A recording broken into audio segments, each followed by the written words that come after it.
This is my review video for the Pavlov shock alarm.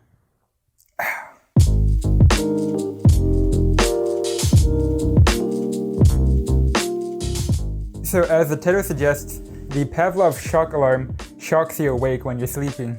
Now it should be noted that there is actually a second generation of this product and that I have the first generation here.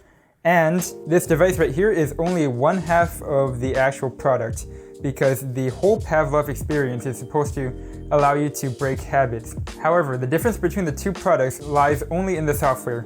See, the hardware is actually the same, and you can actually upgrade the shock alarm to be a habit tracker as well for a total of $40 in US. This is almost as bad as EA. I mean, $40 for something that can effectively be replaced by a rubber band. The design is also super clunky, and it's not something that you really want to be wearing when you're outside. And that is on top of the base price of the Pavlov. And for this unit, I paid $130 in US for this. That is not cheap by any means, and I don't think it actually takes that much to manufacture such a product. But they are the only business in the market that's doing this, so we're going to review them. Right off the bat, we're going to talk about the main feature of the shock alarm, which is, of course, the shocking feature. And yes, it works. Inside the app, which is aesthetically really nice, you can choose from a setting of 1 to 10, 1 being the lowest and 10 being the highest in terms of voltage. 1 will make your finger twitch. It's not particularly unpleasant, but it will grab your attention. And then 10 feels like a full-on slap to the wrist. It's pretty painful, especially if you're not expecting it. But regardless of the setting, it will grab your attention, and depending on how high you set the voltage, it will trigger some adrenaline in your system.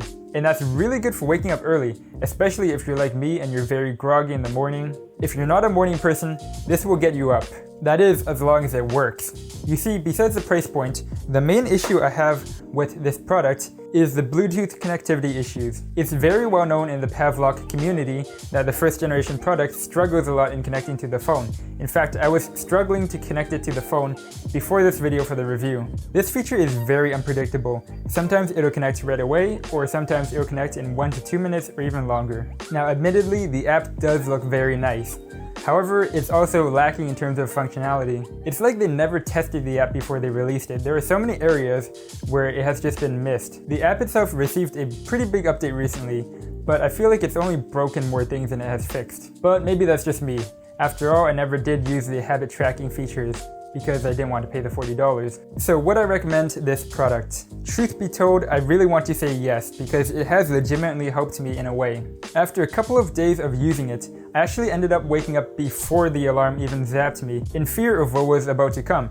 Essentially, I didn't want to be shocked. However, all the troubles with the Bluetooth connectivity has just led me to put this device down. I didn't want to touch it again. It was too much of a hassle to use. Also, this might not seem as important to you, but when I received this product, it actually had some brown markings on it as if it was already used.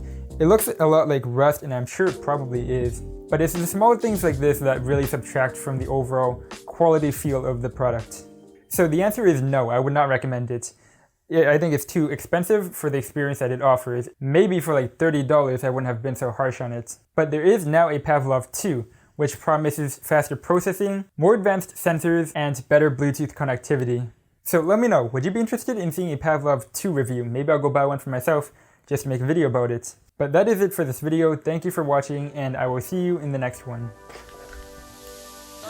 And that may be a good thing, or it may not be, but it's unarguable that but it is unarguably clunky. But it is undeniably clunky. This is my review video for the Pavlov shock alarm. I just shocked myself for this video.